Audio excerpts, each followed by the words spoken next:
సమాచారం. వాట్సాప్ ఛానల్లో జాయిన్ అవ్వండి. అన్ని విశేషాలు ఎప్పటికప్పుడు తెలుసుకోండి. ఒక చెరువు ఉంది. చెరువు ఒడ్డున చెట్టు ఉంది. ఎవరో చెరువు ఒడ్డుకు వచ్చి చూశారు. పరమ నిర్మలంగా ఉంది. మహానంది క్షేత్రంలో సరోవరంగా అడుగున ఎక్కడో ఉన్న రూపాయి బిళ్ళ కూడా కనపడుతోంది. అరే అద్దంలో ఉందిరా, ఎక్కడ నీళ్ళ లేదు, ఎక్కడ కదలిక లేదు, సరోవరం ఎంత అందంగా ఉందో అని ఒడ్డును నిలబడి చూస్తున్నాడు.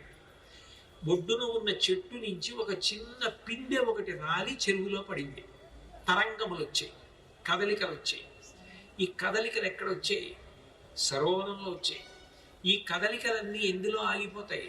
సరోవరంలోనే అడిగిపోతాయి. కదలికలు శివుని ఎందే పుడతాయి, కదలికలన్నీ శివుని ఎందే ఆగిపోతాయి. ఈ కదలికలన్నీ అమ్మవారు. అందుకే అమ్మవారు అయ్యవారిలోకి వెళ్ళిపోతుంది. అంటే చిట్ట చివరికి ఆవిడ ఏం చేస్తుందంటే శివుని ఎందు కలిపేస్తుంది. అదే మోక్షం. అంటే ఇన్ని చెయ్యగలిగిన తల్లి ఎవరో ఆవిడే మూకాంబిక. ఆవిడ ఉపకారములను చెప్తారు. అందుకే చండీ హోమం చేస్తే 5వ అధ్యాయంలో ఆ దుర్గా సప్తశతిలో అమ్మవారి గురించి చెప్తారు. ఆవిడ 3 రకములైన ఉపకారములు చేస్తూ ఉంటుంది. ఒకటి శరీరం. ఈ శరీర నిర్మాణము అంత చిన్న విషయం కాదు. మీరు భాగవతాది గ్రంథములను పరిశీలనం చేస్తే ఆశ్చర్యం కలుగుతుంది. ఎక్కడైనా కొద్దిగా చిన్న కన్నం పడిందనుకోండి, అందులోంచి రక్తం కారిపోతుంది. తెగిందనుకోండి, ఆ పుండు తగ్గే వరకు ఈగలు పురుగులు చేరి కొరుకుతాయి. కానీ ఇంత రక్తం లోపల ప్రవహిస్తున్న చుక్క రక్తం బయటికి రావడానికి వీలు లేకుండా ఇంత అందమైన తొడిగిన వారెవరు? దీన్ని 7 ధాతువులతో కప్పాలి. చర్మము, రక్తము, మాంసము, అస్థి, శుక్ల, మేధ అంటారు. అటువంటి ధాతువుల చేత ఆవిడ కప్పుతుంది. కప్పడమే కాదు, శరీర నిర్మాణం గురించి భాగవతం 10వ స్కంధంలో చెప్తారు. ఒక్క పరమాత్మ సుఖదుఖములనేటటువంటి ఫలములను అనుభవించడానికి జీవుణ్ణి తయారు చేసి సత్వరజస్తమో గుణములన్న 3 గుణముల యందు తిప్పుతూ ధర్మార్థ కామమోక్షములన్న 4 పురుషార్థముల కొరకు శబ్ద స్పర్శ రస రూప గంధములనబడేటటువంటి 5 తన్మాత్రలతో కూడుకున్న శరీరాన్ని కామ క్రోధ లోభ మద మోహ మాత్సర్యములనేటటువంటి 6 దుర్గుణములు ధర్మాన్ని వదిలిపెడితే పట్టుకునేటట్టు, లేదా పట్టుకున్నవి విడిపించుకునే ప్రయత్నం భక్తితో చెయ్యకపోతే పాడయ్యేటట్టు మాయని సృష్టించి 6 చర్మము, రక్తము, మాంసము, కొవ్వు, అస్థి, శుక్ల, మేధ అనబడేటటువంటి 7 పదార్థములతో ఈ శరీరాన్ని కప్పి 2 కళ్ళు, 2 కాళ్ళు, 2 చేతులు, 4, 5 శిరస్సు, 6 కంఠము, 7 హృదయము, 8 ఉదరము అనబడేటటువంటి 8 ప్రధానావయవముల సంఘాతంగా 9 తొర్రలు, 9 కన్నాలు, 2 కళ్ళు, 2 ముక్కులు, 2 చెవులు, 6, నోరు 7, మలద్వారం 8, మూత్రద్వారము 9. 9 కన్నాలున్నటువంటి తోడు తిత్తిలో తన ఆజ్ఞ అయ్యే వరకు బయటికి వెళ్లకుండా 10 ఊపిరిలు, ప్రాణ అపాన వ్యాన బుధాన సమాన నాగ కూర్మ కృకర ధనంజయ దేవదత్తములనబడేటటువంటి 10 వాయువులను తిప్పుతున్న వాళ్ళెవరో ఆవిడ మూకాంబిక. ఆ తల్లి అనుగ్రహం. అప్పుడు ఆవిడ కన్నా మనకి ఉపకారం చేసేవాళ్ళు లోకంలో ఎవరైనా ఉంటారా? ఎవరు ఉండరు. ఆవిడే సమస్తమైనటువంటి ఉపకారములకు మూల కారణం. అసలు నేను అనబడే ఈ శరీరాన్ని ఇచ్చింది ఆవిడ. ఈ శరీరం నిలబడడానికి కావలసినటువంటి అన్నాన్ని మనకి పెట్టేది ఆవిడ. మూకాంబిక అంటే నూకలిచ్చిన తల్లి. నూకలిచ్చిన తల్లి అన్నపూర్ణ. ఈ భూమి పెరగదు. పెరగనటువంటి భూమి మీద ఎన్ని కోటాను కోట్ల ప్రాణులు పుట్టినా ఇన్ని ప్రాణులకు అన్నం పెట్టాలి. ఒక్క మనుష్యులకు కాదు, అన్ని ప్రాణులకు పెట్టాలి. ఎవరో 10 మందికి అన్నం పెట్టామనుకోండి, నేను ఇవాళ 10 మందికి అన్నం పెట్టానని అంటారు.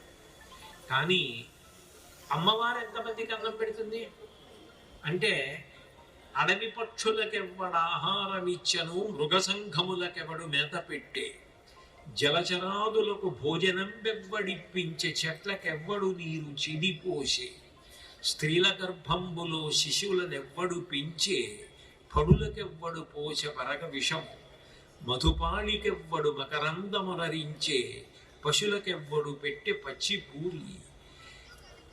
ప్రాణికోట్లను పోషింప నీవే కాని, వేరొక దాత లేడయ్య వెదకి చూడ, భూషణ వికాస శ్రీధర్మపుర నివాస దుష్ట సంహార నరసింహ దురిత దూర అంటాడు. అడవిలో కోట్ల పక్షులు, వాటికి ఆహారం ఎవరు పెడుతున్నారు? ఎన్ని జంతువులు, పిపీలికాది పర్యంతాల్లో చీమ దగ్గర నుంచి ఎన్ని జంతువులు, వాటికి అన్నం ఎవరు పెడుతున్నారు? నీళ్లలో ఎన్నో కోట్ల ప్రాణులు ఉంటాయి, వాటికి ఎవరు ఆహారం పెడుతున్నారు? ఇన్ని కోట్ల చెట్లు, వీటికి నీళ్లు ఎవరు పోస్తున్నారు? 10 మొక్కలు వేసి నీళ్లు పోస్తే 50 చిత్రవులు దినపత్రికల నిండా ప్రచారం. మరి ఇన్ని కోట్ల చెట్లకి నీళ్లు పోస్తున్న భగవంతుడు, వర్ష ఋతువు ద్వారా అన్ని నీళ్లు పోసి అన్ని మొక్కలు పెంచుతున్నవాడు. కాబట్టి జలచరాదులకు భోజనం వెవ్వడిప్పించే, చెట్లకెవ్వడు నీరు చిదిపోసే, స్త్రీల గర్భంబులు శిశులనెవ్వడు పెంచే.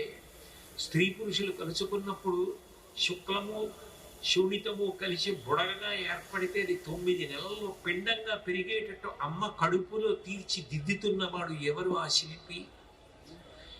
ఎవరు చెట్లకి నీళ్లు పోస్తున్నాడు?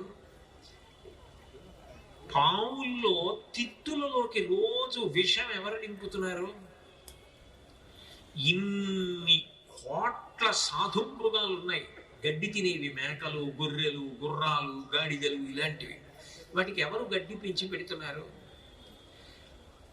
ఇన్ని తేనెటీగలు ఉన్నాయి, ఇన్ని తుమ్మెదలు ఉన్నాయి, అవి తేనె ఒక్కటే తాగుతాయి. ఇన్ని కోట్ల పువ్వులు పూయించి ప్రతిరోజు తెల్లవారేటప్పటికి అందులో తీయటి తేనె ఎవరు నింపుతున్నారు? ఎవరు వాటిలో సువాసన వచ్చేట్టు పెడుతున్నాడు? ఇవన్నీ ఎవరు చేస్తున్నారు? వాడు పెట్టినవాడు, ఆవిడ పెట్టింది. అలా పెట్టినావిడెవరో ఆవిడ్ని లోకాంబిక అంటారు. ఇన్ని కోటాను కోట్ల ప్రాణులకు అన్నం పెడుతున్న తల్లిని ఒకసారి చూడాలనిపించింది అనుకోండి, ఆవిడ్ని అన్నపూర్ణ, మూకాంబిక అని పిలుస్తారు. ఆవిడ గొప్పతనం ఏంటంటే ఈ శరీరాన్ని ఒక్కదాన్ని ఇవ్వడమే కాదు, ఈ శరీరాలను పోషించడమే కాదు. అందుకే లలితా సహస్రనామ స్తోత్రంలో అమ్మవారికి ఆ బ్రహ్మకీట జనని అని పేరు. సృష్టికర్త అయిన చతుర్ముఖ బ్రహ్మ దగ్గర నుంచి చిన్న పురుగు వరకు తల్లి ఎవ్వరు అంటే ఆమె. ఆ బ్రహ్మకీట జనని అయినటువంటి తల్లి ఏం చేస్తూ ఉంటుంది? అమ్మ బిడ్డల్ని ఎలా పోషిస్తుందో అలా పోషిస్తోంది. ఇంతే భూమి అంగుళం పెరగదు. పెరగని భూమి మీద ఇన్ని కోటాను కోట్ల ప్రాణుల్ని పోషించడానికి ఎప్పుడు అన్నపు గరిటె చేత పట్టుకుని కూర్చుని ఉంటుంది అన్నపూర్ణ. దుర్గుణములను తీసేసి సద్గుణములనిచ్చి జ్ఞానమునిచ్చి సరస్వతి అయి అన్నం కూడా పెట్టి శరీరమునిచ్చిన రూపాన్ని మాతృస్వరూపంగా చూస్తే మూకాంబిక. అప్పుడు అన్నం పెట్టడం ఒక్కటే కాదు ఆ తల్లి చేసేది, అన్నం పెట్టడంతో పాటుగా ఒరే మనిషిగా పుట్టావురా, నీకు జ్ఞాన వైరాగ్యములు కూడా ఇస్తారంట. జ్ఞాన వైరాగ్య సిద్ధ్యర్థం భిక్షాందేహి చ పార్వతి అంటారు. అందుకే అన్నపూర్ణాష్టకంలో శంకరాచార్యులు వారు జాతీయ సమైక్యత అని ఒక మాట వాడుతుంటాం మనందరం. స్త్రీ పురుష పండిత పామర కుల మత వర్ణ వర్గ ధనిక పేద విచక్షణ లేకుండా మనందరం భరతమాత బిడ్డలం, మనం భారతీయులం అన్న భావన కలిగి ఉండడానికే జాతీయ సమైక్యత అని పేరు. నిజానికి జాతీయ సమైక్యతకి నాందికి ఎవరో తెలుసా కారణం? మూకాంబిక. ఎందుకంటున్నానో తెలుసా ఈ మాట?